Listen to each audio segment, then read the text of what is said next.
Friends, आज हम आप लोगों के बीच 2022 के लिए Bihar board English 100 marks question के मोस्ट वीवीआई क्वेश्चन लाए हैं। इस वीडियो से एक भी क्वेश्चन आपको आउट ही नहीं आने वाला। इस वीडियो में हम आपको बताएंगे 40 अंक का ऑब्जेक्टिव, 10 अंक का matching the following column A और column B, answer the following question, exclamation, precis, passage, application and letter ऐसे, यानी जो सारे क्वेश्चन हमारा बुक से है और लॉन्ग क्वेश्चन ग्रामर का है, एक एक क्वेश्चन को बता देंगे। ओनली ग्रामर का जो ऑब्जेक्टिव आएगा वो इस वीडियो में नहीं बताएंगे। बाकी जो भी हमारा है एक एक क्वेश्चन बारी बारी से सबको हम डील करते जाएंगे। आप नोट करते जाइएगा या वीडियो को बिना स्किप किए हुए 1 से 2 बार देखिए, जिससे आपको रिवाइज हो जाएगा या याद हो जाएगा। और ये हमारे बिहार बोर्ड के लिए मोस्ट वीवीआई क्वेश्चन है। मात्र एक ही वीडियो रहेगा, वीडियो को पूरा देखिए, जब भी देखिए पूरा, वीडियो का स्किप नहीं कीजिए। तो चलिए आते हैं, सबसे पहले पोएट्री सेक्शन स्टार्ट करते हैं, जो कि हमारे एग्जाम में 6 अंक की आने वाली है। ठीक, तो देखते हैं हमारा क्या आता है। तो देखिए पोएट्री सेक्शन में छोटू सबसे पहला मेरा आता है 5 अंक को मैच करने के लिए और 1 अंक आता है ऑब्जेक्टिव। तो 5 से 6 से 7 हो सकता है, लेकिन कभी भी 5 से 4 नहीं होगा। ठीक, तो सबसे पहले आएगा sweetest love I do not go. Sweetest love I do not go के लेखक है जॉन डन। कौन है? John Donne. सेकेंड पोएम है song of myself. Song of myself के लेखक है बाल्ट बिटमैन। और तीसरा पोएम है now the leaves are falling fast. Now the leaves are falling fast के पोएट हैं W.H. ऑडेन, जिनका पूरा नाम है विस्टन हग ऑडेन। और चौथा हमारा पोएम है टू ऑटम, जिसका पोएट है जॉन कीट्स। जिसका पोएट कौन है? John Keats. और अगला 5वां पोएम है मेरा एन एपिताफ। एन एपिताफ का पोएट है Walter de la Mare. An epitaph का पोएट कौन है? Walter de la Mare. और अगला है छठा द सोल्जर। द सोल्जर के पोएट है रूपर्ट ब्रूक। द सोल्जर के पोएट कौन है? Rupert Brooke. और 7वां है फायर हाइमन। फायर हाइमन के पोएट है केकिन दारूबाला। केकिन दारूबाला।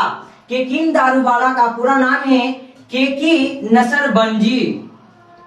केकी नसरबंजी दारूबाला। केकी नसरबंजी दारूबाला। और 8वां पोएम है स्नेक। स्नेक के पोएट है D.H. लॉरेंस। स्नेक के पोएट है D.H. लॉरेंस, जिनका पूरा नाम है David Herbert Lawrence. D.H. Lawrence का पूरा नाम है डेविड हर्बर्ट लॉरेंस। और अगला है 9वां chapter Macavity the mystery cat. Macavity the mystery cat के लेखक हैं T.S. Eliot. Macavity the mystery cat के पोएट हैं T.S. इलियट। और 10वां चैप्टर है my grandmother's house. My grandmother's house, जिसका पोएटेस्ट है यानी कवित्री है कमला दास। और ये सारे पोएट्री सेक्शन से हमारा एग्जाम में कंफर्म 6 नंबर का आएगा। ठीक है, इसलिए वीडियो को स्किप नहीं कीजिए, पूरा के पूरा वीडियो को देखिए। अब देखते हैं स्टोरी सेक्शन। अब क्या देखेंगे?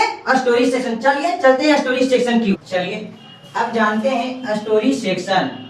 स्टोरी सेक्शन में भी आता है हमें मिलान करने के लिए 5 अंक का, और 1 या 2 अंक का आता है रिटेन बाय। जैसे Indian civilisation and culture is written by, तो हम लोग बोलते हैं महात्मा गांधी। इस तरह से 1 या 2 अंक आता है। और मिलान करने के लिए आता है match column A and column B, ये 5 अंक का आता है। चलिए इससे भी 6 अंक का होता है। तो देखते हैं बारी बारी से चैप्टर के लेखक कौन है, राइटर कौन है। पहला है इंडियन सिविलाइजेशन एंड कल्चर।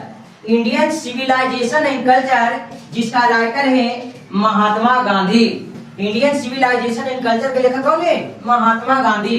दूसरा है Bharat is my home. Bharat is my home के राइटर हैं डॉक्टर जाकिर हुसैन।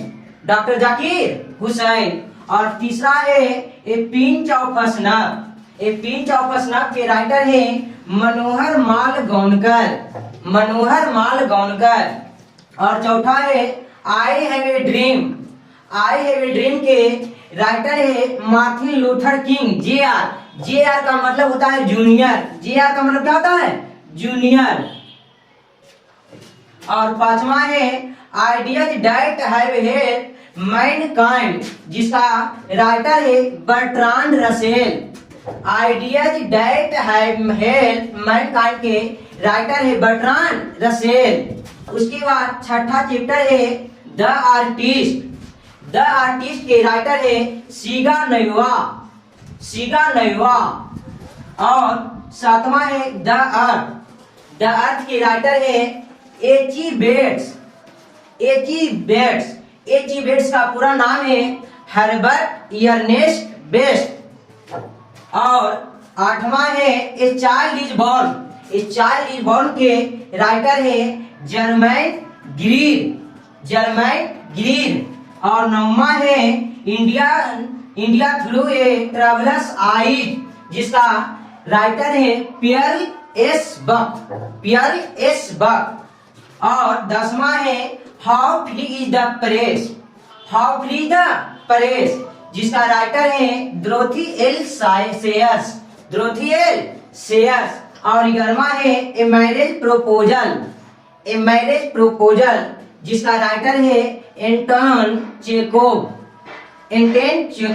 इस तरह से हम कंप्लीट कर लिए 12 अंक।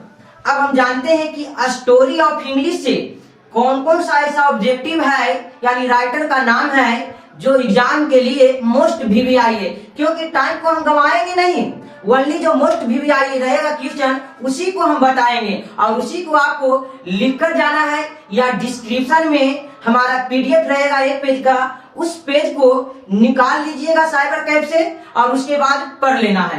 तो चलते हैं स्टोरी ऑफ इंग्लिश के ऑब्जेक्टिव की ओर। चलिए अब जानते हैं स्टोरी सेक्शन का, जो स्टोरी ऑफ इंग्लिश है उस सेक्शन का ऑब्जेक्टिव। तो इससे हमारे एग्जाम में 2 से 3 अंक की आती है और इसको भी जानना बहुत जरूरी है, क्योंकि एक नंबर बहुत मायने रखता है मेरा एग्जाम के लिए। तो आइए देखते हैं हम अपना स्टोरी ऑफ इंग्लिश का ऑब्जेक्टिव। लिखा हुआ रहेगा the Gitanjali is written by, यानी गीतांजलि के रचनाकार कौन है? तो रविन्द्रनाथ टैगोर। गीतांजलि के रचनाकार कौन है? रविन्द्रनाथ टैगोर। अनटचेबल या कुली के राइटर हैं मुल्कराज आनंद। और तीसरा में है कंठपुरा के राइटर है राजा राव। और चौथा है द बैचलर ऑफ आर्ट्स, या रहेगा द गाइड या इंग्लिश टीचर। इसका राइटर है आर के नारायण। और अगला है द फ्लड के राइटर हैं कमला मार्कंडोया। और अगला है ट्रेन टू पाकिस्तान, जिसका राइटर है खुशवंत सिंह। और अगला है इजी के राइटर है फ्रांसिस बेकन। और 8वां है ओथेलो या मैकाबेथ या हैमलेट या सीसर, जिसका रचनाकार है यानी राइटर है विलियम शेक्सपियर। चाहे मेरा एग्जाम में आए ओथेलो इज रिटेन बाई, या मैकबेथ इज रिटेन बाई, या हैमलेट इज रिटेन बाई, या सीसर इज रिटेन बाई, उसका आंसर होगा विलियम शेक्सपियर। ज्यादातर मेरे एग्जाम में आता है मैकबेथ इज रिटेन बाई होता है विलियम शेक्सपियर। अगला है डेविड कॉपरफील्ड के राइटर हैं चार्ल्स डिकेंस। जानते हैं इसके अगले पोएट के नाम। चलिए आगे देखते हैं अगला हमारा चैप्टर का नाम है द बेस्ट लैंड के राइटर है टी.एस. इलियट। अगला है द प्रेलूड के राइटर हैं विलियम वर्ड्सवर्थ। अगला डिस्कवर ऑफ इंडिया के राइटर हैं PTJL नेहरू अर्थात पंडित जवाहरलाल नेहरू। अगला है पियर्स द प्लोमैन, यह हमारा एग्जाम में रहता है फियर्स द स्लो माइंड। ये दोनों के रचनाकार हैं लैंग लैंड, और ये हमारा VVI है एग्जाम के लिए। चलिए अगला देखते हैं, रिबेल्स। रिबेल्स के राइटर है सिरिडेन। रिबेल्स के राइटर है सिरिडेन। और अगला है मार्लोवी। मार्लोवी के राइटर है डॉक्टर फंटूस। मार्लोवी के राइटर कौन है? डॉक्टर फंटूस। और अगला है पमेला। पमेला के राइटर है रिचार्डसन।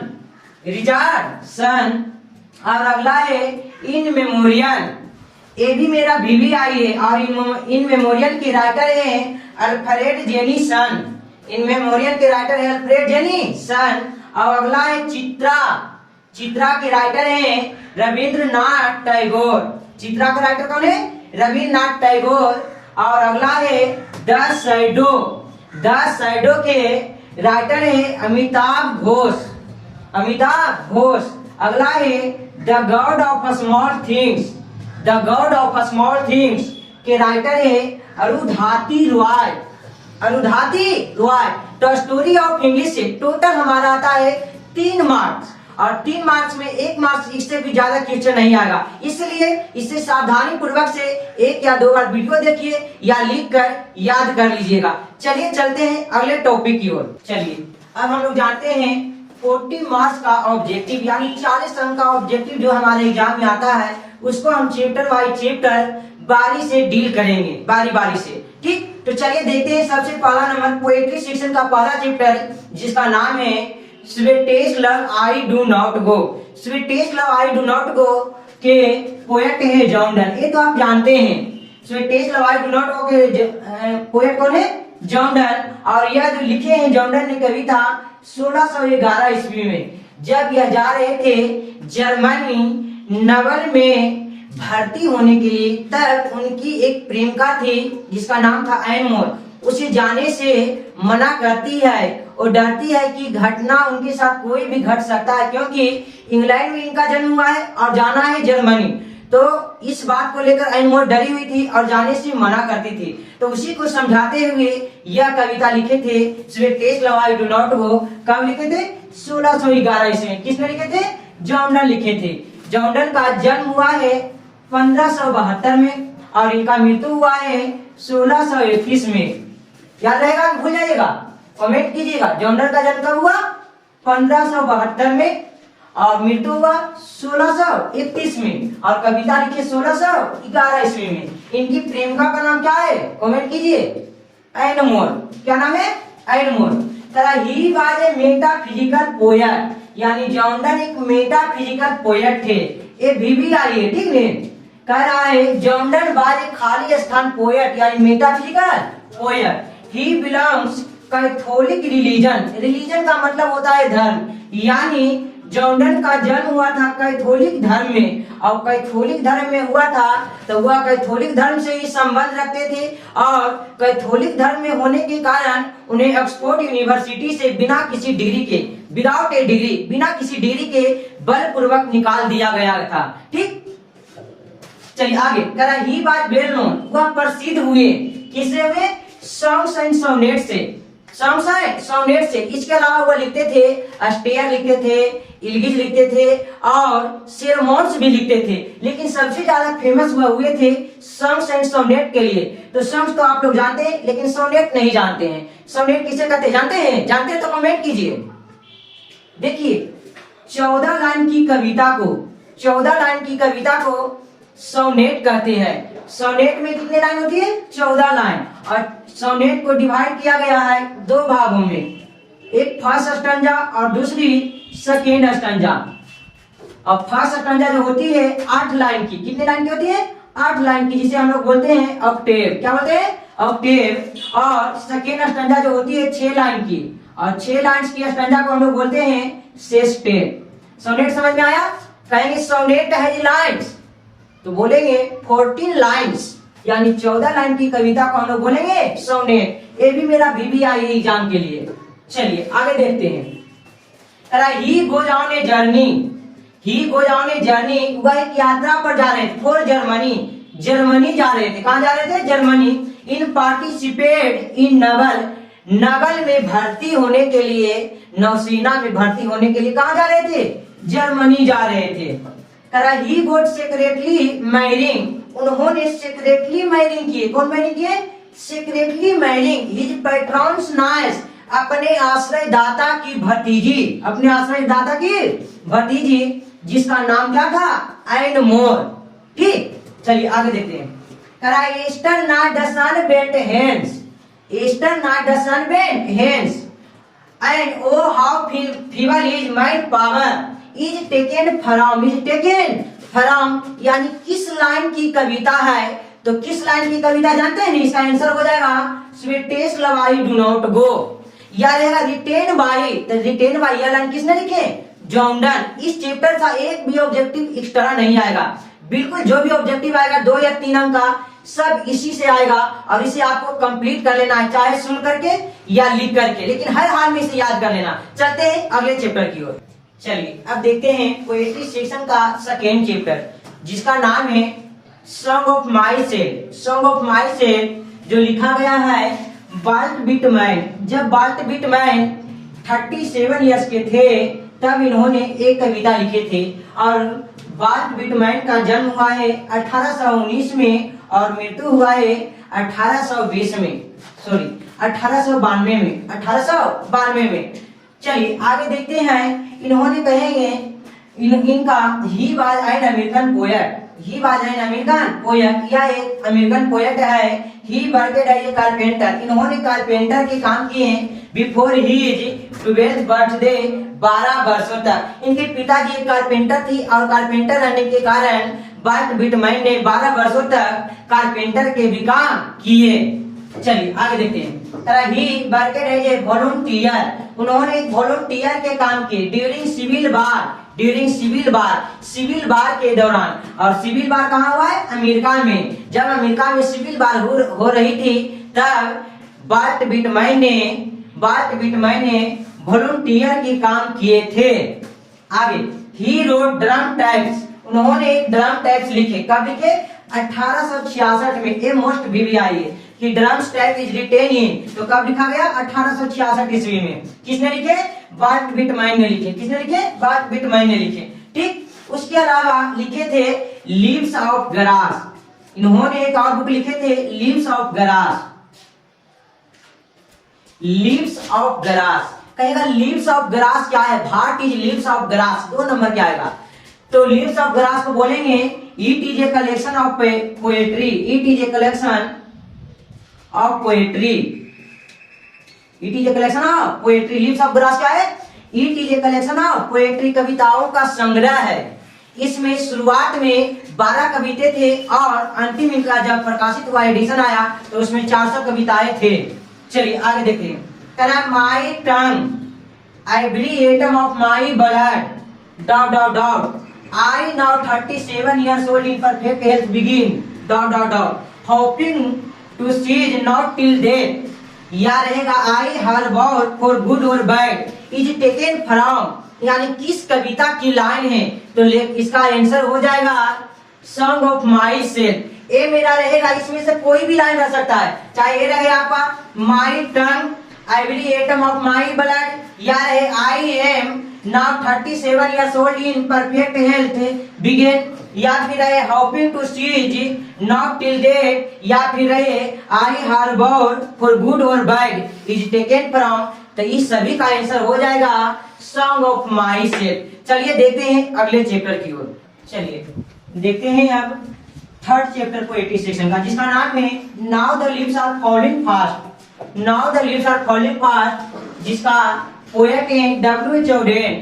W.H. Auden का जन्म हुआ 1907 में और मृत्यु 1973 ईस्वी में। चलिए आगे देखते हैं। कहेंगे he was a vigorous poet, तो W.H. Auden विगोरस पोएट थे, और विगोरस पोएट के अलावे यह नेचर पोएट भी थे। ठीक, चलिए अगला पॉइंट देखते हैं। ही लेफ्ट इंग्लैंड, ये मोस्ट वीवीआई लाइन है। कह रहा है W.H. Auden ने इंग्लैंड लेफ्ट किए, यानी छोड़े। तो कब छोड़े? 1939 में, और 1939 में ही सेटल हो गए। कहाँ हो गए? अमेरिका में हो गए। ठीक, इससे 1 नंबर आएगा। आगे देखेंगे ही बोर्न पुलिट्जर प्राइज, यानी W.H. Auden ने पुलिट्जर प्राइज जीते। कब जीते? 1948 अर्थात 1948 ईस्वी में। तो किसके लिए मिला? तो इन्हें एक बुक लिखे थे द एज ऑफ एंग्जाइटी, और द एज ऑफ एंग्जाइटी को द एज ऑफ एंग्जाइटी के लिए डब्ल्यू ओडेन को 1948 ईस्वी में एक प्राइज मिला जिसका नाम है पुलिट्जर प्राइज। Pulitzer prize. आगे देखिए, कह रहा है despairing neighbours left and right is taken from, यानी किस लाइन की कविता है? तो किस लाइन की है? Now the leaves are falling fast. या रहेगा starving the through the lipless wood is taken from. Is taken from रहेगा तो लिखेंगे पोएम का नाम। यदि रहेगा इज रिटेन बाई, यानी यह लाइन किसने लिखे? तो किसने लिखे? W.H. ऑडेन ने लिखे। टेकन फ्रॉम रहेगा तो लिखेंगे now the leaves are falling fast. आगे कह रहा है trolls run scolding for their food. कह रहा है trolls run scolding for their food is from या टेकन फ्रॉम। तो इसका आंसर हो जाएगा now the leaves are falling fast. करा एंड नाइटिंगेल इज डम, ये हमारा फील करने के लिए आता है। यहाँ पर खाली स्थान रहेगा, लिखा हुआ रहेगा एंड नाइटिंगेल इज डम। एंड नाइटिंगेल इज खाली स्थान, तो यहाँ पर हम लोग भरेंगे डम। कहा cold impossible ahead, cold impossible ahead is from, यानी किससे लिया गया? तो लिया गया है now the leaves are falling fast. इसमें कोई डाउट नहीं है। तो जो बढ़ते हैं अगले चैप्टर की ओर। चलिए अब देखते हैं हम अगला चैप्टर, यानी टू ऑटम। कौन सा? To autumn. टू ऑटम लिखा गया है जॉन के द्वारा, जॉन कीट्स के द्वारा, और इनका जन्म हुआ था 1795 में और मृत्यु हुआ 1821 में। To autumn. टू ऑटम के पोएट कौन है? John Keats. जॉन कीट्स का जन्म हुआ है 1795 में और मृत्यु हुआ है 1821 में। यह जो लिखा गया है टू ऑटम 1819 ईस्वी में इंग्लैंड में लिखा गया है और इसका प्रकाशन हुआ है 1820 ईस्वी में।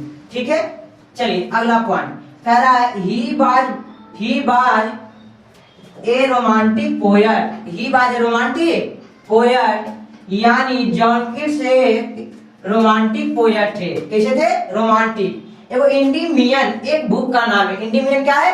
एक बुक का नाम है जिसका लेखक है जॉन कीट्स। जिसका लेखक कौन है?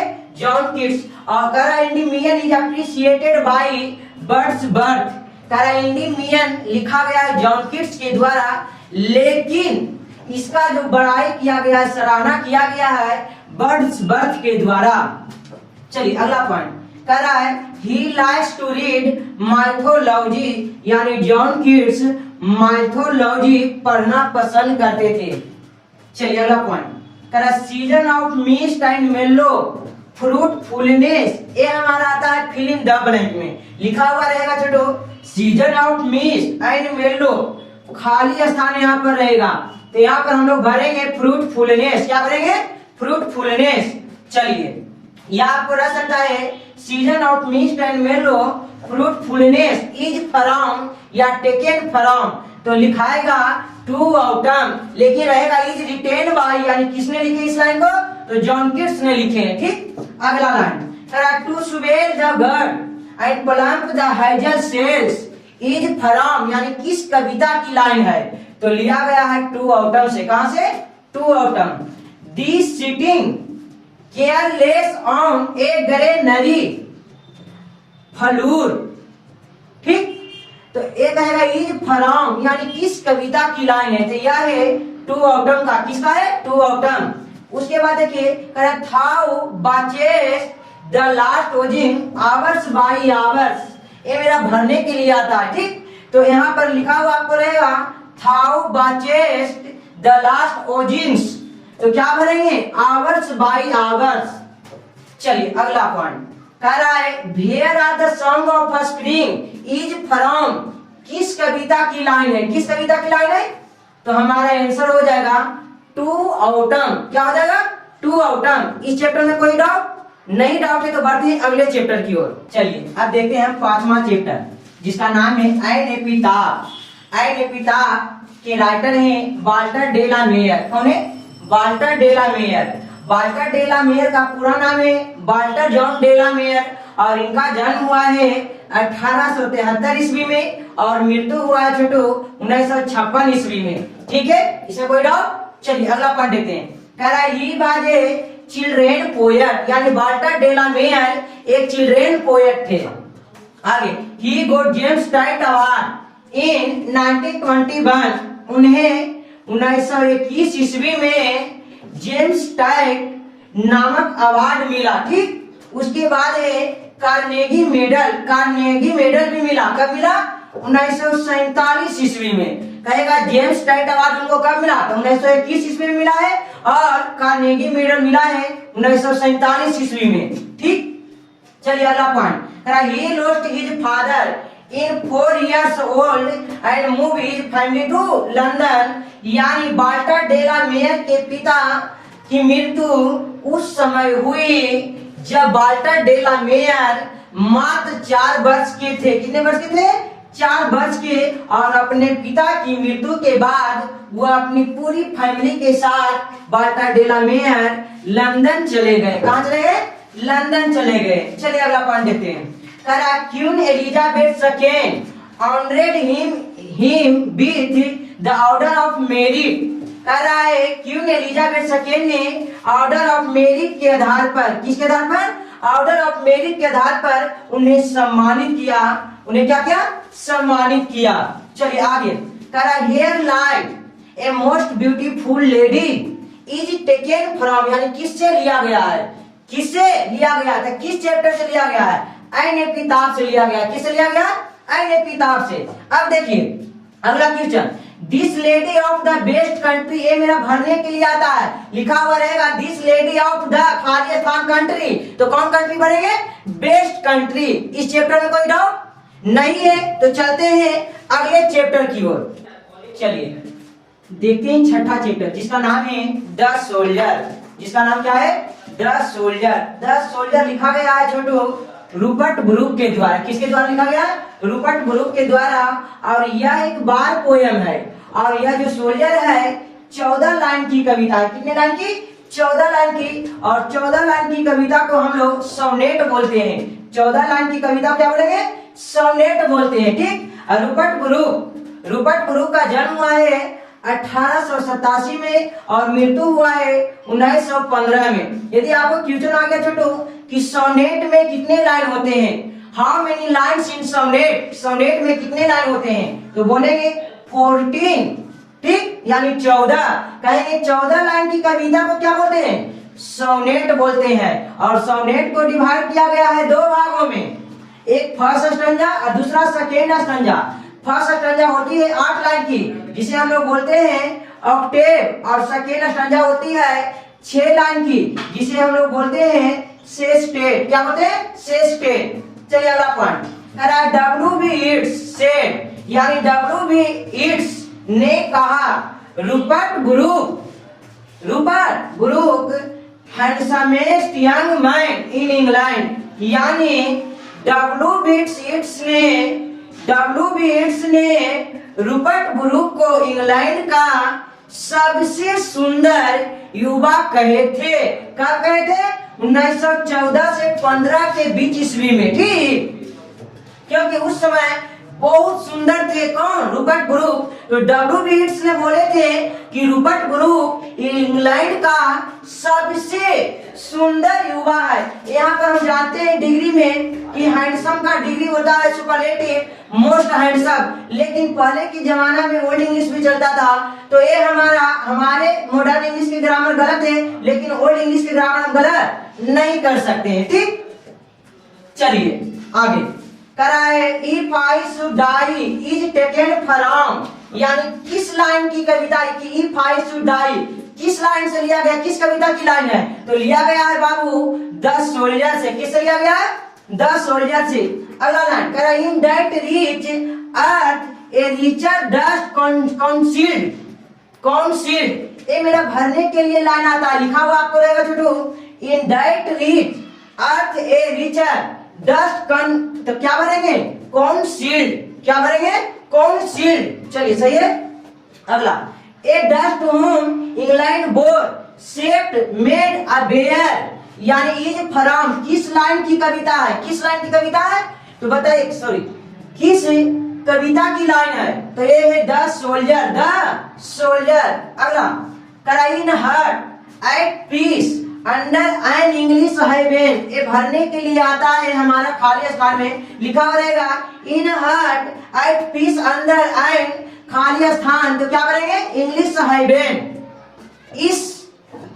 इस चैप्टर में कोई डाउट नहीं है, तो बढ़ते हैं अगले चैप्टर की ओर।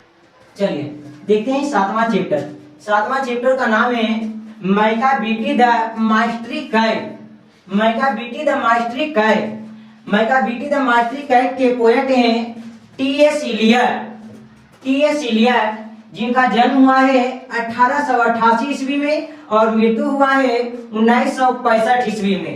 ठीक है, चलिए अगला करा ही गोट ए नोबेल प्राइज, यानी टी.एस. इलियट को एक नोबेल प्राइज मिला। कब मिला छोटू? 1948 ईस्वी में। कहाँ मिला जी? लिटरेचर की क्षेत्र में। कहाँ मिला? लिटरेचर की क्षेत्र में।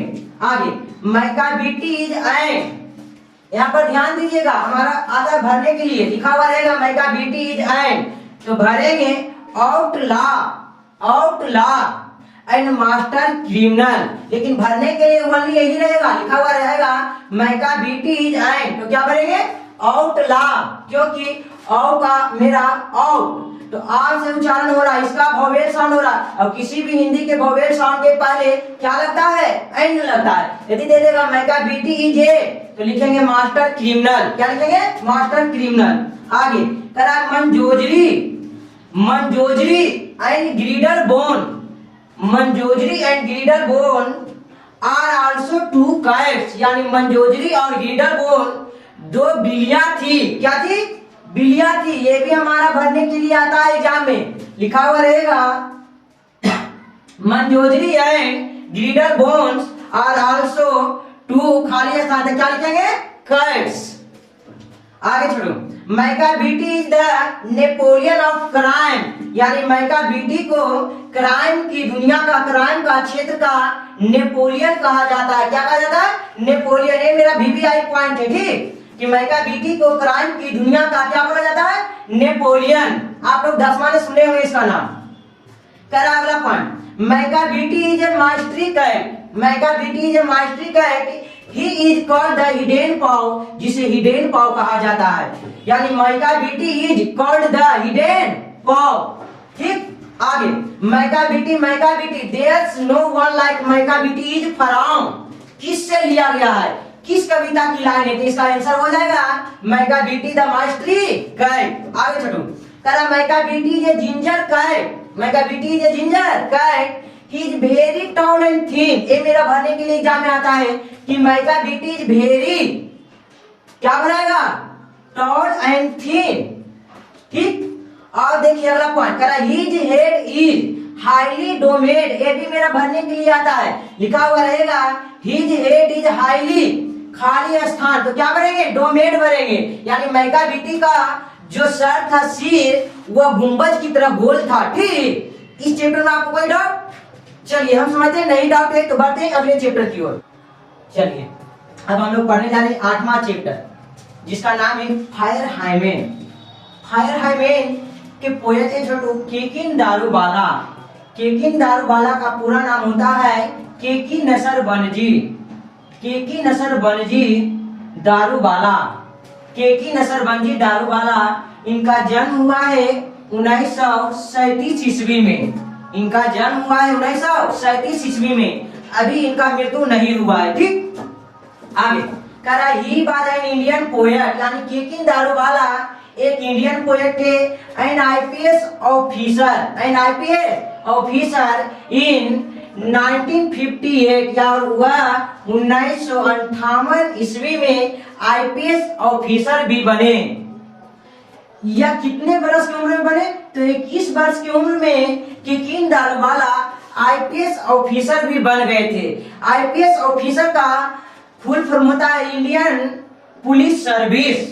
ठीक, चलिए आगे। ही बिलोंग्स जोरोस्ट्रियन का मतलब होता है पारसी, एक रिलीजन है यानी धर्म है। पारसी क्या है?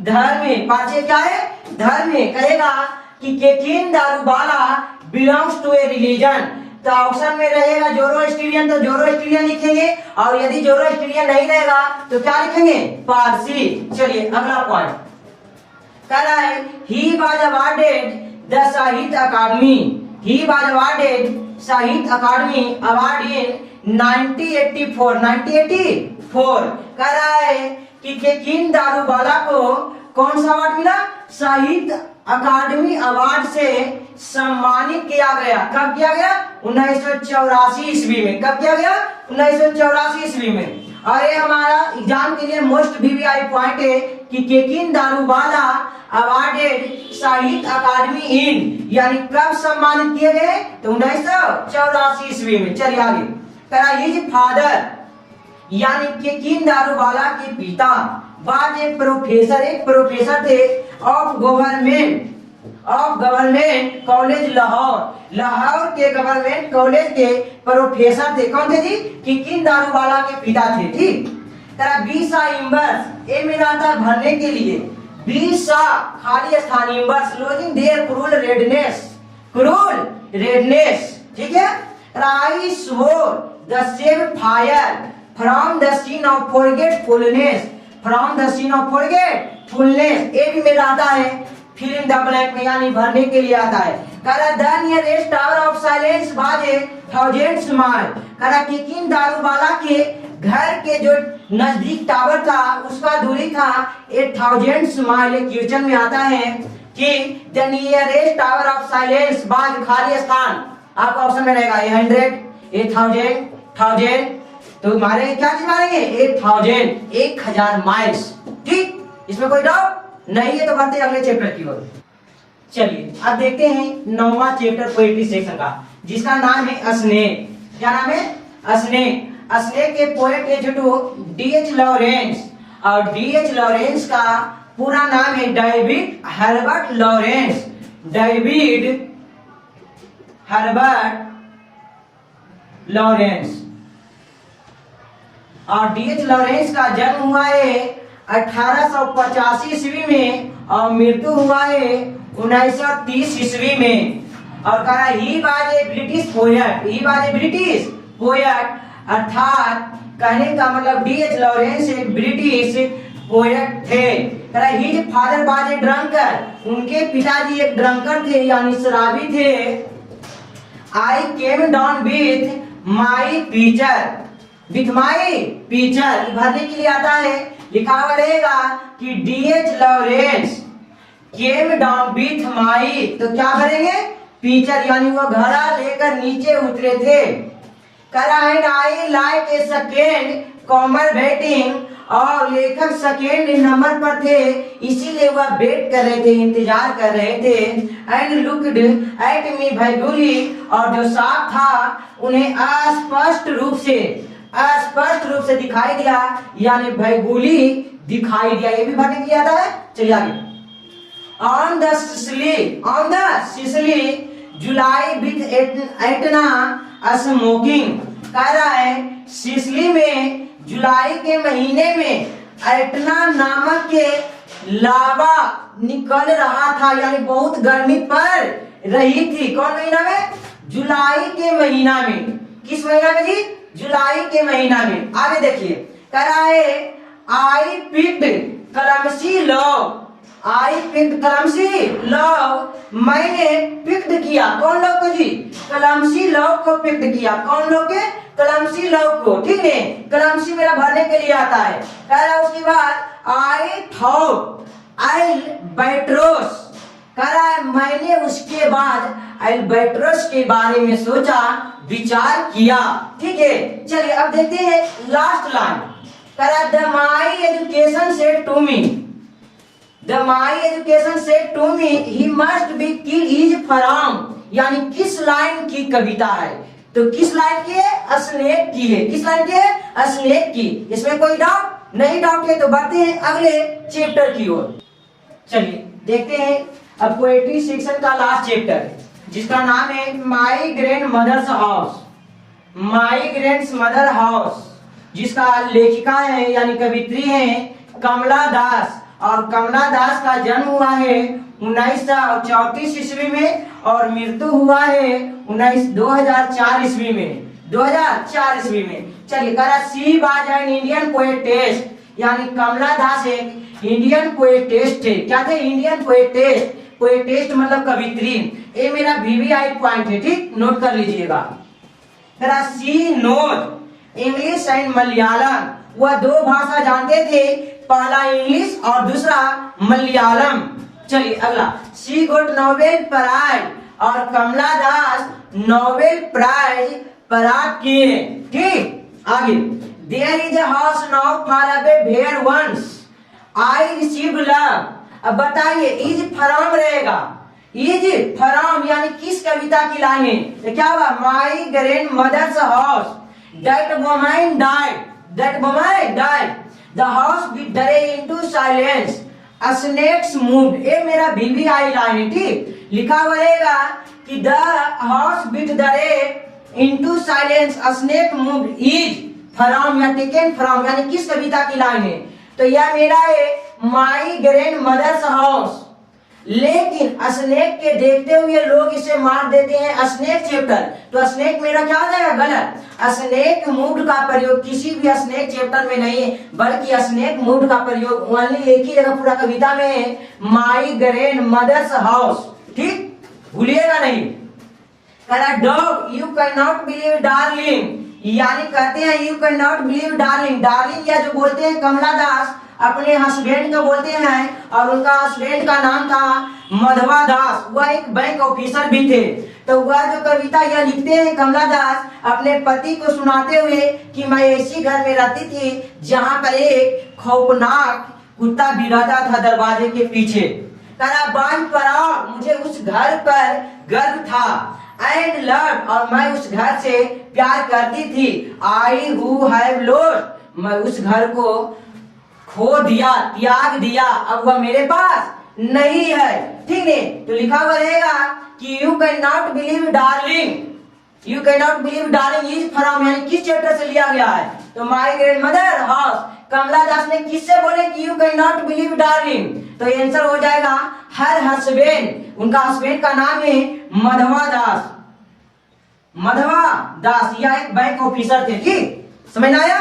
1 मिनट देखिए, कह रहा है सबसे पहले पोएट्री सेक्शन में इससे एक ऑब्जेक्टिव भी अगर नहीं आएगा। जितना सारा ऑब्जेक्टिव है पोएट्री सेक्शन से कंफर्म है इसी वीडियो से आएगा, और इसी 10 मिनट का वीडियो से कंफर्म आएगा। ज्यादा आपको सोचने और देखने की जरूरत नहीं है। तो अब मेरा पोएट्री सेक्शन भी समाप्त हो गया। अब हम चलते हैं स्टोरी सेक्शन में। अभी तक आपको हम बोले थे नहीं कि वीडियो को लाइक कीजिए या शेयर कीजिए, वीडियो को डिसलाइक कर दीजिए, लेकिन जब आपको अच्छा लगे, जब आपको क्वेश्चन 4 तारीख के 4 फरवरी को आ जाएगा एग्जाम में, तब आप वीडियो को जरूर लाइक कर दीजिएगा। ठीक है, बढ़ते हैं हम अगले चैप्टर स्टोरी सेक्शन की ओर। चलिए स्टार्ट करते हैं हम स्टोरी सेक्शन का चैप्टर बाय चैप्टर ऑब्जेक्टिव। ठीक, स्किप करके वीडियो जाइएगा नहीं, क्योंकि एक वीडियो में पूरा आपको 90 नंबर आने वाला है, इसलिए वीडियो का स्किप करना नहीं है। Chapter by chapter, long, short, objective, exclamation, precious और पैसेज, कंप्रीहेंशन, जितना भी है सारा के सारा इसी वीडियो में हम बता देंगे। तो आइए देखते हैं chapter by chapter story section का। तो पहला चैप्टर का नाम है Indian civilisation and culture. Indian civilisation and culture, Indian civilisation and culture जो लिखा गया है महात्मा गांधी के द्वारा। महात्मा गांधी को शॉर्ट में एमजी भी लिखते हैं, हमारे एग्जाम में भी आता है एमजी करके। अब देखिए महात्मा गांधी का जन्म आप लोग जानते हैं कब हुआ है? 1869 में, और मृत्यु हुआ है 1948 ईस्वी में। ये बात वेल नोन, यानी महात्मा गांधी कौन कौन से नाम से जाने जाते थे? तो पहला छोटू बापू, दूसरा है फादर ऑफ नेशन, और तीसरा गांधी जी, और इसके अलावा एक और उनका नाम था मोहनदास करमचंद गांधी, पूरा नाम। ये 4 नाम से वह जाने जाते थे। लेकिन हमारे एग्जाम में सबसे ज्यादा आता है क्वेश्चन कि who is well known father of nation, यानी फादर ऑफ नेशन के नाम से कौन जाने जाते थे? तो महात्मा गांधी या गांधी जी। चलिए अगला पॉइंट, करा he has 2 weapons, Mahatma Gandhi के पास 2 weapons थे, अर्थात 2 हथियार थे, ट्रूथ एंड नॉन वायलेंस, सत्य और अहिंसा। आगे ही वाज एन इंडियन लॉयर, वह एक इंडियन लॉयर थे यानी वकील थे, लीडर थे एंड राइटर यानी लेखक भी थे। कौन? Mahatma Gandhi. His autobiography, his autobiography, उनका ऑटोबायोग्राफी का नाम है माई एक्सपेरिमेंट्स विथ ट्रूथ, यह लिखा गया था 1927 में। ठीक, चलिए आगे। फारो, फारो एक संस्था है, फारो एक संस्था है। Were rulers of ancient Egypt, क्या बनाएगा? इजिप्ट। कह रहा है फारो मिस्र देश का एक संस्था है। फारो मिस्र देश का कहा क्या है? संस्था है जो इजिप्ट में, कहा जी? इजिप्ट में। आगे gibbon is associated with Italy, gibbon बंदर की प्रजातियां हैं जो पाया जाता है इटली। गिबन तो इटली है, फारो तो इजिप्ट। फारो बोलेंगे तो बोलिएगा इजिप्ट, और गिबन कहां पाया जाता है? इटली में। करा the mind is restless bird, the mind is restless bird, ये मेरा भरने के लिए आता है कि द माइंड इज, तो क्या भरेंगे? रेस्टलेस बर्ड या bird. Indian glory is dead, it is immovable, immovable, immovable, immovable. ठीक है, चलिए अब देखते हैं अगला ऑब्जेक्टिव की ओर। देखते हैं अगला पॉइंट। करा Indian glory is dead is immovable, immovable, ये मेरा बुक का हेडलाइन। ठीक है, इसे भरने क्या आता है तो लिखा हुआ रहेगा आपका Indian glory is dead is, तो क्या भरेंगे? इमोवेबल। आगे देखिए अगला पॉइंट। आवर फोर फादर, हमारे पूर्वज, डिड नॉट इन्वेंट मशीनरी यानी मशीन, हमारे पूर्वज मशीन का आविष्कार करना नहीं चाहते थे। क्यों? बिकॉज, क्योंकि they would have made us lazy, क्योंकि वे जानते थे कि हम लोग मशीन के आविष्कार से लेजी हो जाएंगे, या फिर they knew we would become slaves, या मशीन के गुलाम हो जाएंगे, इसीलिए हमारे फोर फादर्स यानी पूर्वज मशीन का आविष्कार करना नहीं चाहते थे। चलिए अगला point. The world famous Attic civilisation is Greece, Attic civilisation कहाँ पड़ता है? ग्रीस में पड़ता है। कहाँ जी? ग्रीस में है। Plain living and high thinking is the motto of, कहाँ का मोटो का है जी? द वेस्टर्न का। किस चैप्टर से लिया गया है? Indian civilisation and culture. किसने लिखे है? महात्मा गांधी ने। चलिए आगे। Sacrifice is the soul and of our, कहते हैं ऋषि, कहते हैं हमारे पूर्वज जो पहले बोलते थे आज के ऋषि भी सैक्रिफाइस करते हैं, यानी वही बात बोलते हैं। Plain living high thinking is the motto of, कहाँ का मोटो है? वेस्टर्न का मोटो है। He was more spiritual leader than a politician, भरने के लिए आपको आएगा एग्जाम में। He was more spiritual leader than a politician, than a politician, क्या बनेगा? पॉलिटिशियन। एक और होता है, लिखा हुआ रहेगा सिविलाइजेशन मीन्स, सिविलाइजेशन मीन्स, यानी गुजराती में सिविलाइजेशन का अर्थ क्या होता है? तो गुजराती में सिविलाइजेशन का अर्थ होता है गुड कंडक्ट। ये मेरा मोस्ट वीवीआई क्वेश्चन है। ठीक, इससे ज्यादा ऑब्जेक्टिव हमारे यहाँ इंडियन सिविलाइजेशन एंड कल्चर से नहीं आएगा। ठीक, इतना कंप्लीट कर लीजिए, समझिए, इससे 2 से 3 नंबर आराम से मेरा एग्जाम में आ जाएगा। ठीक, बढ़ते हैं अगले चैप्टर की ओर। अब देखते हैं स्टोरी सेक्शन का सेकेंड चैप्टर, जिसका नाम है भारत इज माई होम। तो भारत इज माई होम छोटू एक स्पीच है जो डॉक्टर जाकिर के हुसैन 13 मई 1967 ईस्वी में प्रेसिडेंट ऑफिस में दिया गया था। प्रेसिडेंट ऑफिस न्यू दिल्ली में। ठीक, और डॉक्टर जाकिर हुसैन का जन्म हुआ है 1897 और मृत्यु हुआ है 1969 में। प्रेसिडेंट ऑफिस में न्यू दिल्ली में ही मृत्यु हो गया। ठीक, जब यह ड्यूटी पर थे। चलिए आगे। कह रहा he by the governor of Bihar, doctor Zakir Hussain Bihar के गवर्नर भी थे। गवर्नर मतलब राज्यपाल। कब से कब तक? 1957 से लेकर 1962 तक। आपको ऑब्जेक्टिव आता है कि doctor Zakir Hussain was the governor of, क्या बोलेंगे? बिहार। ठीक है, चलिए अगला पॉइंट। कह रहा है he was the president, he was vice president, he was vice president, यानी doctor Zakir Hussain vice president भी थे, यानी उपराष्ट्रपति भी बने। कब से कब तक? 1962 से लेकर 1967 ईस्वी तक। आगे देखिएगा, कह रहा ही was the third president of India. कह रहा है डॉक्टर जाकिर हुसैन, डॉक्टर जाकिर हुसैन भारत के थर्ड प्रेसिडेंट थे, यानी तीसरे राष्ट्रपति थे। कब से कब तक रहे? 1967 से 1969 ईस्वी तक। आखिर 2 ही साल क्यों रहे? क्योंकि 1969 ईस्वी में डॉक्टर जाकिर हुसैन का मृत्यु ऑफिस में ही हो गया, इसी कारण वह 2 ही वर्षों तक प्रेसिडेंट रहे। चलिए आगे, कह रहा है he was the first president, he was first Muslim president of India, यानी डॉक्टर जाकिर हुसैन हमारे देश के थर्ड प्रेसिडेंट है, लेकिन मुस्लिम कहे तो मुस्लिम में हुआ फर्स्ट प्रेसिडेंट है। कौन प्रेसिडेंट?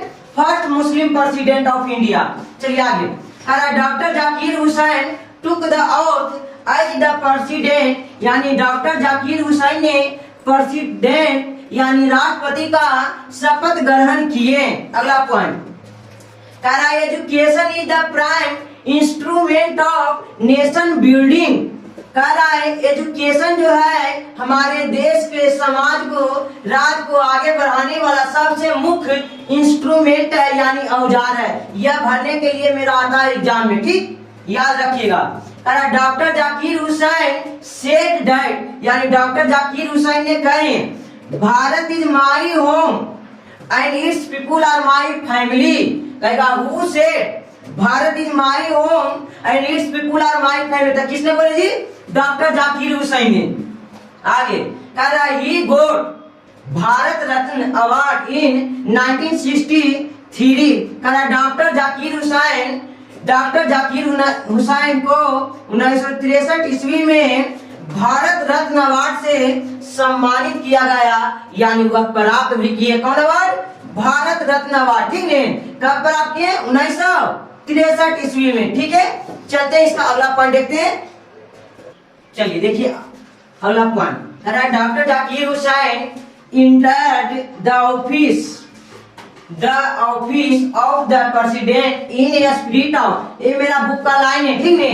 और यहाँ तक मेरा रहता है एग्जाम में दिया हुआ, तो हमको भरना क्या होगा रहेगा इस तरह से कि doctor Zakir Hussain entered the office of the president in a spirit of, तो इन ए स्पिरिट ऑफ रहेगा तो भरेंगे prayerful humility and total dedication.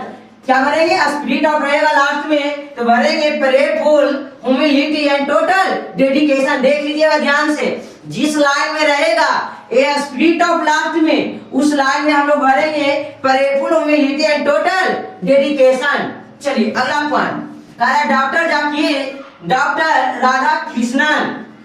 Radha Krishnan never lost his fight in. कह रहा है एक भी मेरा लाइन में कविता का दिया हुआ आपको रहेगा, doctor Radha Krishnan never lost his fight in रहेगा लास्ट में, तो उसमें भरेंगे इसेंशियल ह्यूमैनिटी ऑफ माइंड। क्या भरेंगे? स्पिरिट ऑफ रहेगा तो भरेंगे prayerful humility and total dedication, लेकिन लास्ट में लाइन के रहेगा हिज फाइट, तो भरेंगे इसेंशियल ह्यूमैनिटी ऑफ माइंड। और अगला point, in this first presidential speech Dr. Zakir Hussain pledged himself to the service of the, ये मेरा लाइन दिया बनेगा the service of the, तो इसमें भरेंगे टोटालिटी ऑफ इंडियन कल्चर, और इस तीनों में से एक नंबर का जरूर आएगा, ठीक है। इस पॉइंट को समझने में डाउट है? चलिए नहीं डाउट है तो बढ़ते हैं अगले चैप्टर की ओर। चलिए अब हम जानते हैं स्टोरी सेक्शन का थर्ड चैप्टर, जिसका नाम है ए पिंच ऑफ स्नफ। यह एक छोटू शॉर्ट स्टोरी है। क्या है? शॉर्ट स्टोरी है जो लिखा गया है मनोहर मालगोनकर के द्वारा, यानी हम कह सकते हैं कि मनोहर मालगोनकर बाजे short story writer, short story writer. इस तरह से भी मेरे एग्जाम में 1 नंबर का था, ठीक, नोट कर लीजिएगा। मनोहर मालगोनकर बाज ए शॉर्ट स्टोरी राइटर। हम इसलिए नहीं लिख रहे कि वीडियो छोटा हो सके, क्योंकि पूरा के पूरा क्रैश कोर्स मात्र एक वीडियो में बना रहे हैं, इसलिए कुछ पॉइंट को बता देंगे, उसको नोट कर लीजिएगा। मनोहर मालगोनकर बाज ए शॉर्ट स्टोरी राइटर। मनोहर मालगोनकर का जन्म 1913 ईस्वी में हुआ है और मृत्यु हुआ है 2010 ईस्वी में। चलिए आगे। नानू काका was the narrator's material uncle. कह रहा है कि मनोहर मालगोनकर यानी नरेटर का मतलब राइटर, राइटर मतलब लेखक, मनोहर मालगोनकर के नानू काका मटेरियल अंकल थे। मटेरियल अंकल मतलब मामा, यानी मम्मी के भाई को मामा कहते। ठीक, तो कहेगा कि नानू काका बाद नरेटर्स ऑफ यानी क्या थे, तो मटेरियल अंकल थे। ये भी मेरा एग्जाम के लिए वीवीआई पॉइंट है। आगे अब देखिए, नानू काका छोटू, नानू काका ग्वालियर से आ रहे थे दिल्ली, क्योंकि दिल्ली में मनोहर मालगोनकर सेक्रेटरी का काम करते थे। ठीक है, तो उन्हें वह कुछ मंत्री से मिलने के लिए ग्वालियर से दिल्ली आ रहे थे। और नानू काका के पास टिकट था थर्ड क्लास का, लेकिन वह ट्रेवल किए, यात्रा किए सेकेंड क्लास में। कौन क्लास में? सेकेंड क्लास में। याद रहेगा कि नानू काका के पास टिकट जो था थर्ड क्लास के और ट्रेवल की यात्रा किए सेकेंड क्लास में। ठीक है, आगे करा नानू काका बाद coming from Delhi to see some minister, यानी नानू काका कुछ मंत्री से मिलने के लिए दिल्ली आ रहे थे। कितने दिन खातिर? 2 से 3 दिन के लिए। कितने दिन के लिए? 2 से 3 दिन के लिए। 2 से 3 दिन के लिए दिल्ली आ रहे थे। ठीक, Nanu Kaka took out his cheque book and wrote a cheque 1000 rupees. Nanu Kaka ने अपना चेक निकाला, चेक बुक निकाले और राइटर को यानी लेखक को 8000 रुपीज का चेक काट कर दिए। ठीक, आता एग्जाम में भी वीवीआई पॉइंट है। नानू काका gave the Dhobi A 2 rupees note, यानी नानू काका ने धोबी को दिए 1-2 रुपया का नोट। एज ए रिवार्ड यानी रिवार्ड के रूप में, बख्शिश के रूप में, जब वह 1000 का चेक और कोर्ट को वापस कर दिया कि आपके कोर्ट में क्या था, 1000 का चेक था, तो चेक देने की खुशी में कि आप ईमानदार है, आपको जैसा ईमानदार आदमी मिल नहीं सकता इस जमाने में, तो धोबी को नानू काका दिए थे 1-2 रुपया के नोट। ठीक है, किसके रूप में? एक रिवार्ड के रूप में, बख्शिश के रूप में, इनाम के रूप में। चलिए आगे। Nanu Kaka portrayed himself as the hereditary astrologer of the Maharaja of Ninaur. Nanu Kaka ने अपने आप को मंत्री को बताए थे कि हम निनौर के महाराजा हैं। हम निनौर के क्या है? महाराजा है। कहाँ के महाराजा जी? निनौर के।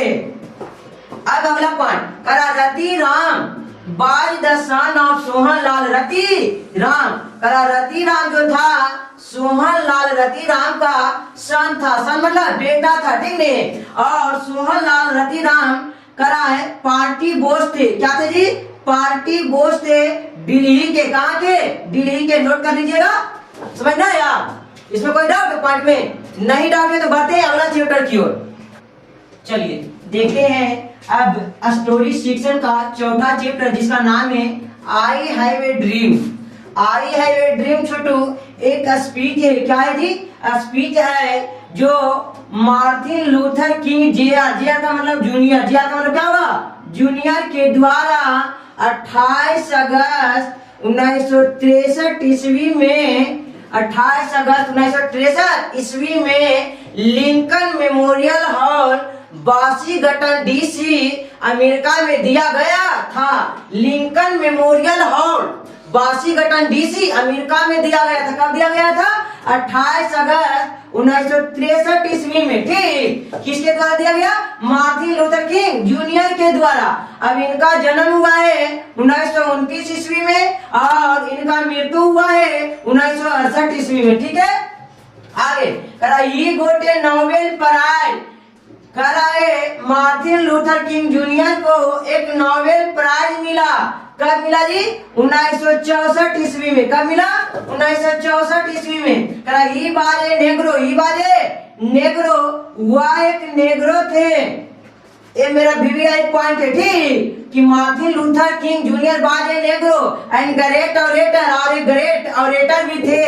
कह रहा है ही इन्फ्लुएंस्ड, कह रहा है मार्टिन लूथर किंग जूनियर प्रभावित थे महात्मा गांधी के विचारों से। किसके जी?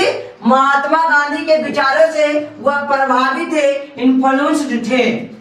आगे ही सेड, यानी मार्टिन लूथर किंग जूनियर ने कहे माई चिल्ड्रेन विल नॉट जज by the colour of their skin but by the content of their character. Their character कहेगा who said my children will not जज by the colour of their skin but by the content of their character. तो किसने बोले Chhotu? Martin Luther King Junior ने। अब कहेगा कि is from, किस कहानी की लाइन है? तो आई have a dream, I have a dream, इसमें कोई डाउट नहीं है। America has given the Negro people, यानी अमेरिका ने नेग्रो लोगों के दिया, क्या दिया छोटू? बर्ड चेक दिया, यानी जो चेक दिया वह बर्ड था, यानी डुप्लीकेट था। इस चैप्टर से और कोई ऑब्जेक्टिव नहीं है। चलिए बढ़ते हैं अगले चैप्टर की ओर। चलिए अब जानते हैं स्टोरी सेक्शन का 5वां चैप्टर, जिसका नाम है ideas that have helped Mankind. यह एक ऐसे है, क्या है बाबू? ऐसे है, क्या है? ऐसे है जो लिखा गया है बर्ट्रांड रसेल के द्वारा। किसके द्वारा लिखा गया? बर्ट्रांड रसेल के द्वारा। और बर्ट्रांड रसेल का जन्म 1872 ईस्वी में हुआ है और मृत्यु हुआ 1970 ईस्वी में। चलिए आगे देखते हैं। He was a British historian, वह एक हिस्टोरियन थे, मैथमेटिशियन थे, फिलोसफर और फिलोसफर थे, इजिस्ट और इजिस्ट थे, राइटर और लेखक थे, एंड कमेंटेटर और कमेंटेटर भी थे। ज्यादातर हमारे एग्जाम में आएगा ऑप्शन में, तो हम सबसे पहले ये दोनों मेरा ऑप्शन में रहेगा, तो हम ज्यादा या फेमस थे हिस्टोरियन के रूप में, इसीलिए मेरा आंसर क्या होगा? हिस्टोरियन, और ये वीवीआई पॉइंट है ठीक। चलिए अगला पॉइंट। ही गोट ए नोबेल प्राइज, यानी बर्ट्रांड रसेल को एक मिला नोबेल प्राइज। कब मिला? 1950 ईस्वी में। भी वीवीआई पॉइंट है ठीक। लिटरेचर के क्षेत्र में बर्ट्रांड रसेल को मिला एक नोबेल प्राइज। कब मिला? 1950 ईस्वी में। ये हमारा आता है एग्जाम में। He was also a prolific writer, हुआ एक प्रोलिफिक राइटर भी थे। आगे देखें। मोलोज, नाम सुने हैं? ये मोलोज जो है भगवान है, आदिवासियों का भगवान। किसके जी? आदिवासियों का भगवान। आदिवासियों को मानना था बिना बच्चे के बलिदान के फीस्ट ऑन द ब्लड, हमारा जो फसल है वह नहीं उगेगा। मलोच मेरा देवता है, वह खुश नहीं होंगे। इसलिए जिस तरह से आजकल हम लोग अपने समाज में प्रथा के अनुसार जानवरों का बलिदान देते हैं, ठीक उसी तरह आदिवासी के समय में जो आदिवासी थे उनका भगवान थे मोलोच, यानी गौर कौन थे? मोलोच थे। और मोलोच को खुश करने के लिए आदिवासी लोग अपने बच्चे की बलि देते थे और कहते थे कि जब तक हम बच्चे की बलि नहीं देंगे उनका जो फसल है, एग्रीकल्चर है, ग्रो नहीं करेगा, विकास नहीं करेगा ठीक। पहले के जमाने में बहुत सारी कठिनाइयां था, क्योंकि देखिए आजकल हम लोग जानवरों को काटने से डरते हैं, लेकिन वो अपना संतान को बलि देते थे फसल को उगाने के लिए। लेकिन आजकल हम फसल को उगाने के लिए मेहनत भी नहीं करते। सोचिए उस समय क्या होगा, समय कैसा था ठीक। आगे देखिए। In China the last step by never taken, यानी चाइना एक देश है जो कभी भी इसमें अपना कदम नहीं बढ़ाया। द इन्वेंशन ऑफ एग्रीकल्चर, ये भरने के लिए आपको आएगा। द इन्वेंशन ऑफ एग्रीकल्चर का आविष्कार was more important then domestication of animals, जानवरों के पालने की तुलना में अधिक रहा, महत्वपूर्ण रहा, इम्पोर्टेंट रहा ठीक। इसमें कोई डाउट है? नहीं। चलिए तो बढ़ते अगले चैप्टर की ओर। चलिए अब देखते हैं स्टोरी सेक्शन का 6वां चैप्टर, जिसका नाम है द आर्टिस्ट, जो एक शॉर्ट स्टोरी है। क्या छोटू? शॉर्ट स्टोरी है। यह लिखा गया है सिगा नोआ के द्वारा। सिगा नोआ एक जापानी शॉर्ट स्टोरी राइटर थे। सिगा नोआ एक जापानी शॉर्ट स्टोरी राइटर थे, जिनका जन्म हुआ है 1883 ईस्वी में और मृत्यु हुआ है 1973 ईस्वी में ठीक है। कराए इस कहानी का मेन कैरेक्टर यानी नायक हीरो है सेबी। कौन है जी? सेबी। आगे देखेंगे, this story shows how adults crush talent A Japanese boy. कहते हैं इस कहानी में द आर्टिस्ट में एडल्ट्स यानी बेस्ट जो लोग होते हैं, एडल्ट्स कौन जी? एडल्ट्स जो होते हैं वह कैसे किसी लड़के के आर्ट के यानी कला को बर्बाद करते हैं, क्रैश करते हैं। जो हुनर होता है, टैलेंट होता है, उसको क्रश करते हैं। कहता है ए जापानीज बॉय, एक जापानीज लड़का का जिसका नाम है सेबी। क्या नाम है? सेबी। और सेबी का उम्र है 12 इयर्स। कितने ईयर? 12 इयर्स। और वह पढ़ाई करता है प्राइमरी स्कूल में। कौन स्कूल में? प्राइमरी स्कूल में। सेबाई एक जापानी बॉय है जिसका उम्र 12 साल है और वह पढ़ाई कर रहा है प्राइमरी स्कूल में। और वह रहता है एक छोटे से हरबौर नामक छोटा सा शहर में। हरबौर का मतलब होता है बंदरगाह, ठीक है, समुद्र के किनारे जो बसा हुआ होता है। तो छोटा सा शहर में रहता है जिसका नाम क्या है? हरबौर।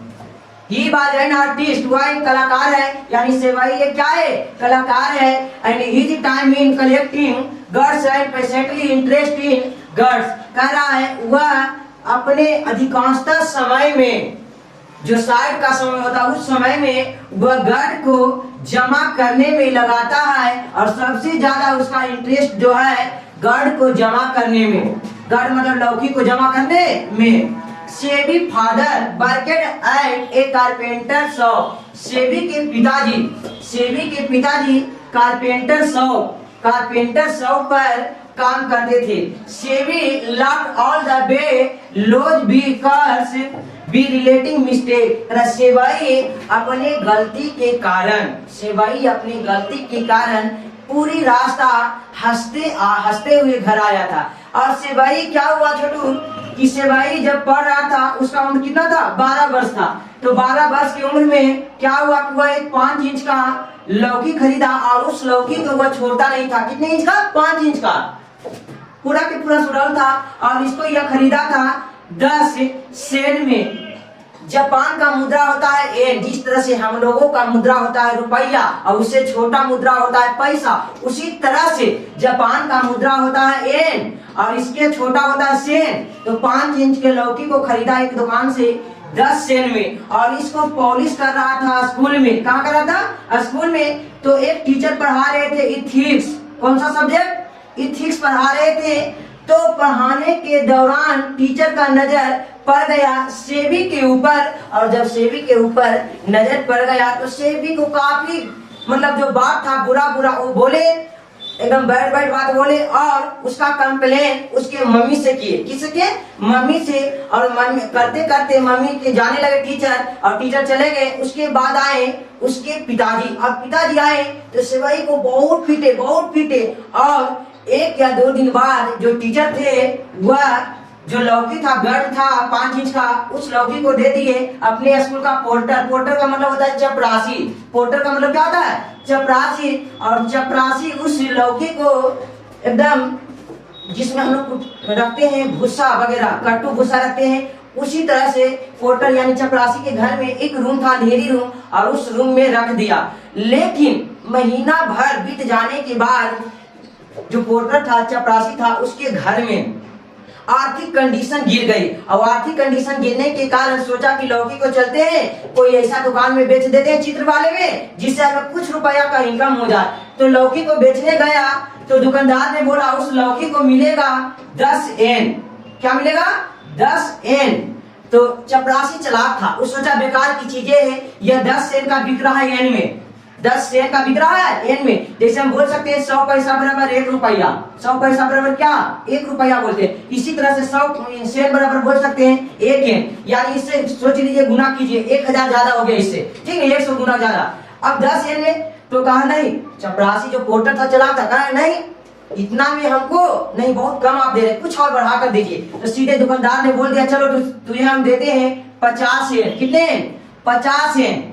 इससे ज्यादा कुछ बोलना नहीं। तो क्या हुआ, यह जो पोर्टर था पोर्टर को दे दिया या कितना? 50 एन। और यह पोर्टर का लगभग साल भर की कमाई होती थी 50 एन। जब साल भर यह काम करता था स्कूल में तो उसे मिलता था लगभग 50 येन। लेकिन पोर्टर को एक बेकार की वस्तु समझकर टीचर ने दे दिया किसको? पोर्टर को, यानी चपरासी को। चपरासी को साल भर की कमाई मिल गई इस गढ़ से, एक 5 इंच का गढ़ थी। और यही गढ़ को जो कुरियर डीलर था, कुरियर डीलर बोलते हैं चित्रकला वाले जो दुकान होता है ना, कुरियर डीलर, तो वह इस 50 येन में डील किया और पोर्टर को 50 येन दे दिया। और 50 येन देने के बाद पोर्टर चला गया हुआ पैसे लेकर। लेकिन कुछ दिनों बाद यही जो गढ़ था यानी लौकी था, यह 50 येन के लौकी बेच दिया दुकानदार ने, कुरियर डीलर में 600 येन में। कितने में बेच दिया छोटू? 600 येन में बेच दिया। ठीक है, एक डीएम के यहाँ डिस्ट्रिक्ट कलेक्टर, डिस्ट्रिक्ट मजिस्ट्रेट के यहाँ, डीएम के यहाँ बेच दिया। सोचिए, खरीदा था इस लौकी की कीमत 10 येन था छोटू, और पोर्टर ने बेचा 50 येन में और डीएम ने खरीदा 600 येन में। इस लौकी का कीमत क्या है, यही इस कहानी में बताया गया कि कैसे किसी वयस्क ने एक बच्चे के कला को बर्बाद कर दिया। किसका कला को? सेबी का कला। अब सेबी का उम्र कितना था? 12 वर्ष। सेबी कहाँ का लगा था? जापानी बॉय था। कहाँ था? जापानी। इसमें कोई डाउट? पहला कौन छोटू? सेबी ने कितने इंच का लौकी खरीदा? 5 इंच का। कितने में खरीदा? 10 सेन में खरीदा। कितने में? 10 सेन ने। बताइए, दुकानदार ने पोर्टर से कितने में खरीदा? तो 50 सेन में। और बताइए, डिस्ट्रिक्ट मजिस्ट्रेट ने कितने में खरीदा? तो 600 येन में। ठीक, इसमें कोई डाउट है? नहीं। बढ़ते हैं अगले चैप्टर की ओर।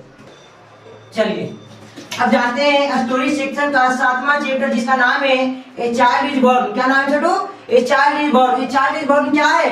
एक ऐसे है, ए चाइल्ड इज बॉर्न क्या है? एक ऐसे है जिसका राइटर है Germaine Greer. A child is born का राइटर है जर्मन गिरीर। कौन है छोटू? जर्मन गिरीर। और यह एक ऑस्ट्रेलियन राइटर है, यह एक ऑस्ट्रेलियन राइटर है। इनका जन्म हुआ है 1939 ईस्वी में, लेकिन मृत्यु अभी तक नहीं हुई है। ठीक, she was a feminist writer. She was a feminist writer, या एक फेमिनिस्ट राइटर भी थे। अगला point, selective women and her child are given new dress on the 7th day of birth. किसी बच्चे को जन्म देने पर सिलेक्टिव वुमेन के समाज में किसी भी बच्चे को जन्म देने पर बच्चे जब 7 दिन के हो जाते हैं तो उसके माँ और बच्चे को एक न्यू ड्रेस दिया जाता है। क्या दिया जाता है? न्यू ड्रेस दिया जाता है। ठीक, चलिए अगला point, in traditional society A pregnant women is primarily supported by husband. कह रहा है कि प्रेग्नेंट वुमेन को सबसे ज्यादा सपोर्ट मिलता है, सहायता मिलता है हमारे समाज में एक हस्बैंड के द्वारा, उसके पति के द्वारा। The ceremony is held boy और girl when the baby is 7 days. कह रहा किसी भी बच्चे को जन्म होने पर, चाहे मेरा बेबी बॉय हो या गर्ल, उसके जन्म होने के बाद 7वें दिन पर रिंग सेरेमनी मनाया जाता था। करा इन बांग्लादेश भरने के लिए आएगा। In Bangladesh children under the age of the 5 or 6 are looked after by the whole family. Bangladesh में 5 से 6 वर्षों तक बच्चे को पूरे फैमिली के द्वारा देखभाल किया जाता था। समझ ना यार? जब बच्चा 7 दिन का हो जाए तो सेरेमनी भी मनाया जाता है और बच्चे को माँ के भी ड्रेस दिया जाता है। कहाँ जी? बांग्लादेश में। यह कहानी कहाँ का है? बांग्लादेश का। चलिए बढ़ते हैं अगले चैप्टर की ओर। चलिए अब हम लोग जानते हैं स्टोरी सेक्शन का 8वां चैप्टर, जिसका नाम है हाउ फिनिश द परेश। यह कैसे है? क्या छोटू? ऐसे है जो लिखा गया है डोरोथी एल सेयर्स के द्वारा और इनका जन्म हुआ है 1893 ईस्वी में और मृत्यु हुआ है 1957 ईस्वी में। अब देखिए इसका अगला पॉइंट, कह रहा है freedom of press is restricted during war. यानी कह रहा है कि प्रेस के फ्रीडम को रेस्ट्रिकेट कर दिया जाता है, यानी रोक दिया जाता है बार के दौरान, या भरने के लिए आता, ठीक है, कि freedom of press is restricted during, क्या होगा, बार होगा, ठीक। आगे तीसरा point, the state is the servant of the people, state जो होता है पीपुल का सर्वेंट होता है। स्टेट भरने के लिए मेरा आएगा कि द खाली स्थान is the servant of the people, तो क्या भरेंगे, स्टेट भरेंगे, ठीक। आगे चलो, द प्रेस कैन मेक और ब्रेक रेपुटेशन, जो प्रेस है मीडिया वाला है, वह हमारे रेपुटेशन को यानी इज्जत को चाहे बढ़ा सकता है, मेक कर सकता है, या ब्रेक कर सकता है यानी गिरा सकता है, ठीक। इसमें कोई डाउट, इसे इतना एक पॉइंट मोस्ट वीवीआई है। अब बढ़ते हैं अगला चैप्टर की ओर। कह रहा है स्टोरी सेक्शन का 9वां चैप्टर जिसका नाम है दर्द, क्या नाम है, दर्द क्या है, शॉर्ट स्टोरी है बाबू, क्या है जी, शॉर्ट स्टोरी। दर्द क्या है, शॉर्ट स्टोरी है जो लिखा गया है एच.जी. वेट्स के द्वारा, और एच.जी. वेट्स का पूरा नाम है हर्बर्ट अर्नेस्ट वेट्स, ठीक। और एच.जी. वेट्स एक शॉर्ट स्टोरी राइटर है, एच.जी. वेट्स एक शॉर्ट स्टोरी राइटर है। इनका जन्म हुआ है 1905 ईस्वी में और मृत्यु हुआ है 1974 ईस्वी में। मृत्यु कब हुआ, 1974 ईस्वी में। चलिए देखते हैं अगला पॉइंट। करा दर्द set in the English country, यह जो कहानी है दर्द इंग्लिश कंट्री के यानी विदेश के, हमारे देश के नहीं है, यानी भारत के नहीं बल्कि ब्रिटेन के है। करा set is about a farmer, एक फार्मर के बारे में जिसका नाम है जॉनसन, क्या नाम है, जॉनसन, जिसका नाम क्या है, जॉनसन। द अर्थ में एक फार्मर है जिसका नाम क्या है, जॉनसन, एंड हिज सन, और उसका एक बेटा है जिसका नाम है बेंजी, जिसका नाम क्या है, बेंजी। और Benji is a simple man, Benji एक मासूम लड़का है, इंसान लड़का है जिसे लोग पागल समझते हैं, बट वह पागल नहीं है, भोला भाला सीधा साला है, सिंपल है, यानी हम जिसे बोल सकते हैं इंसान। या मोस्ट वीवीआई पॉइंट है कि बेंजी बाज है, यानी बेंजी बाज है, सिंपल मैन या इंसान मैन, ठीक। चलिए बढ़ते हैं दर्द के अगला पॉइंट में। चलिए देखते हैं दर्द के अगला point. The doctor suggest to let him kept hence, यानी डॉक्टर ने बेंजी को सलाह दिया मुर्गी रखने के लिए, क्या रखने के लिए, हेंस रखने के लिए सलाह दिया, ठीक। आगे at the first Benji kept 10 or a dozen, यानी पहली बार बेंजी ने 10 या 12 मुर्गिए रखे। And he left school at the age of 14 years old, और बेंजी ने 14 वर्ष की आयु में, कितने वर्ष की आयु में, 14 वर्ष की आयु में स्कूल को छोड़ दिया। Then he had 40 or 50 hens, उस समय बेंजी के पास 40 से 50 मुर्गे थे, ठीक। आगे देखिए अगला पॉइंट। कह रहा है बेंजी पेरेंट्स प्लान, यानी बेंजी के माता पिता ने प्लान बनाए फॉर ए स्मॉल सेरेमनी, एक छोटी सी पार्टी का।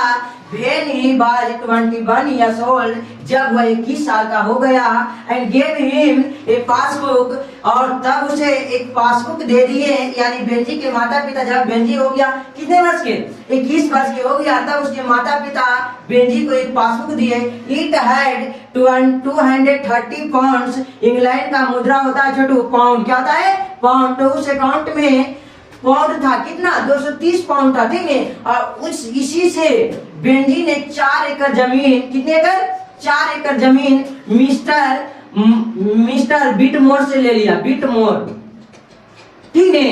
इसी पैसा से जमीन खरीद लिया, किस, यानी बेंजी ने किससे खरीदा, मिस्टर बिटमोर से। उसके बाद देखिए Benji father did not like Florence, और फ्लोरेंस को बेंजी के माता पिता पसंद नहीं करते थे, ना ही पिता करते थे, ना ही माता करती थी। बिकॉज ऑफ ग्रे आइज, क्योंकि फ्लोरेंस के जो आइज था वो ग्रे था, जिसे हम कहते हैं जो बिल्ली का आंख होता है उसी तरह से। तो बेंजी के माता पिता फ्लोरेंस के पसंद नहीं करते थे, बट बेंजी फ्लोरेंस को पसंद करता था। कह रहा है Benji wanted to marry Florence, लेकिन लेकिन बेंजी जो था फ्लोरेंस से शादी करना चाहता था और अंत में 40 वर्ष की आयु में जब बेंजी 40 वर्ष का हो गया तब वह फ्लोरेंस के साथ आया और अपने माता पिता से बोला कि यह रूम खाली कर दो, हम इसी रूम में रहेंगे।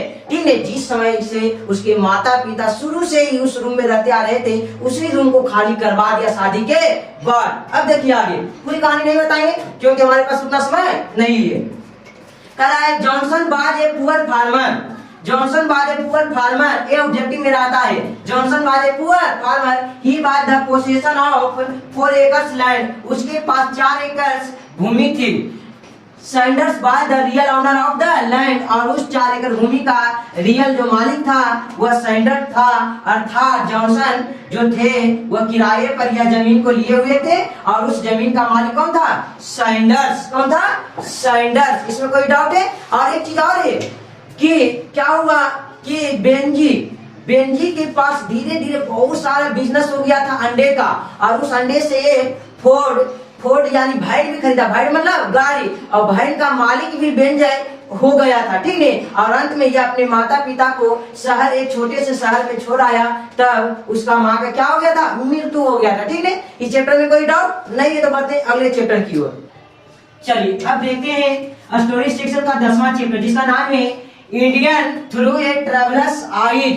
India through a travellers eyes जो लिखा गया है पियर एस बक के द्वारा। पियर एस बक के द्वारा इनका जन्म हुआ 1892 में और मृत्यु हुआ है 1973 में। यह यानी India through a travellers eyes एक ऐसे, और ऐसे यदि ऑप्शन में नहीं रहेगा तो ट्रेवलॉग है। क्या है? ट्रेवलॉग है। ठीक, आगे कहते हैं कि सी गोट नोबेल प्राइज, उन्हें नोबेल प्राइज प्राप्त हुआ। कब हुआ जी? 1938 ईस्वी में लिटरेचर की क्षेत्र में, लिटरेचर की क्षेत्र में। आगे देखिएगा, she taught in Chinese university, वह चाइनीज यूनिवर्सिटी में पढ़ती थी। Buck's family doctors by the Indian, यानी पियरलेस बक के पास जो फैमिली डॉक्टर थे वह इंडियन थे। क्या थे? इंडियन थे। पर आगे Buck's praised Indian people and their life, यानी पियरलेस बक ने प्रशंसा किए भारतीय लोगों का, यानी भारत के लोगों को और उनके जीवन का, और उनके जीवन का। अगला, our food was served on the fresh green banana leaves instead of plates. कहते हैं कि भारत में, बक्स जी बोलते हैं कि भारत में प्लेट के स्थान पर, प्लेट के स्थान पर बनाना की पत्ती से भोजन को सुरक्षित किया जाता है, यानी ढाका जाता है। आगे, religion is इवर present in Indian life, यानी धर्म, रिलीजन का मतलब क्या होता है? धर्म अभी भी हमारे इंडियन के जीवन में, प्रस्तुत है, यानी आज भी इंडिया के लोग धर्म को मानते हैं, चाहे कोई भी धर्म हो, हिंदू हो, मुस्लिम हो, सिख हो, ईसाई हो, जो भी धर्म है इंडिया में अभी भी धर्म को कायम रखे हैं, भुलाए नहीं है। आगे देखिएगा, the writer visit an Indian family felt happiness, जब लेखिका इंडियन फैमिली से मिले तो उन्हें हैप्पीनेस फील हुआ। क्या हुआ? हैप्पीनेस फील की है। यह मेरा भरने के लिए एग्जाम में आता है। इस चैप्टर में कोई डाउट है? नहीं डाउट है तो बढ़ते हैं अगले चैप्टर की ओर। चलिए अब जानते हैं स्टोरी सेक्शन का लास्ट चैप्टर जिसका नाम है a marriage proposal. A marriage proposal एक ड्रामा है, और ड्रामा कहेगा ड्रामा कम फ्रॉम, यानी ड्रामा का जन्म किस वर्ड से हुआ, यानी कहां से ड्रामा आया है? तो ग्रीक वर्ड से। कौन वर्ड से छोटू? ग्रीक वर्ड से। मेरा ऑब्जेक्टिव में आता है 1 नंबर का। ठीक, आगे देखिए, उसके बाद बोलिएगा छोटू कि ड्रामा ए मैरिज प्रपोजल क्या है? ड्रामा। इसके अलावा हुआ है 1 एक्ट प्ले। क्या है? 1 एक्ट प्ले, 1 एक्ट प्ले भी है। ड्रामा कहां से आएगी? ग्रीक वर्ड से। याद रखिएगा 1 नंबर का आएगा। ठीक, ड्रामा किस वर्ड से है? ग्रीक वर्ड से। और कह रहा है मैरिज प्रपोजल के राइटर है एंटोन चेखोव। ठीक है, इनका जन्म हुआ 1860 में और मृत्यु हुआ है 1904 में। ही वाज ए रशियन, हुआ एक रशियन राइटर थे। ठीक, the name of Lomov dog is Guess, इस कहानी में यानी मैरिज प्रपोजल में 3 कलाकार है। पहला हो गया लोमोव, दूसरा नटालिया और तीसरा चुबुकोव। ठीक है, तो आइए जानते हैं कि the name of Lomov. Lomov एक था और लोमोव का एक डॉग था जिसका नाम था गेस। ठीक, लोमोव का डॉग का नाम क्या था? Guess. And Natalia dog's name lip, और नटालिया के डॉग का नाम था लिप। और नटालिया का दूसरा नाम है नताशा। नटालिया का दूसरा नाम क्या है? नताशा। और लोमोव का उम्र होता है 35 और नटालिया का होता है 25। ठीक, Natalia is the daughter of Chubukov. Natalia जो होती है चुबुकोव की पुत्री है। चुबुकोव की पुत्री है कौन? नटालिया। और लोमोव जो है चुबुकोव का नेवर है। नेवर का मतलब होता है पड़ोसी। नेवर का मतलब क्या होता है? पड़ोसी। ठीक है, और चुबुकोव और लोमोव ये दोनों लैंड ओनर है। लैंड ओनर का मतलब जमींदार होता है। लैंड ओनर का मतलब क्या होता है? जमींदार है। ठीक, आगे कह रहा है Lomov has come to ask for daughter Natalia's hand in marriage. यानी लोमोव चुबुकोव के घर आया था उसकी बेटी की हाथ नटालिया को शादी के लिए मांगने। बट क्या हुआ?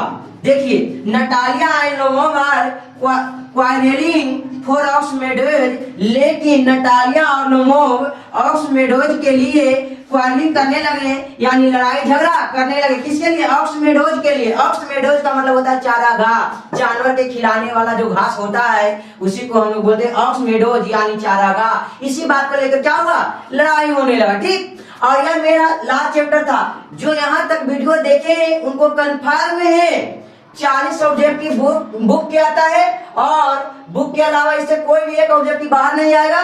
उसके अलावा मैच करने के लिए जो आता है, ठीक है, 10 नंबर के, यानी टोटल हमें 40 यानी 50 से 55 नंबर आ जाएगा। यहाँ तक वीडियो देखिएगा तब। अब हम बढ़ेंगे अगले शॉर्ट आंसर और लॉन्ग आंसर की ओर, जो हमारा आता है 2 नंबर, 4 नंबर, 5 नंबर, 8 नंबर का। इसके बाद देखिए, तो चलते हैं आगे की ओर।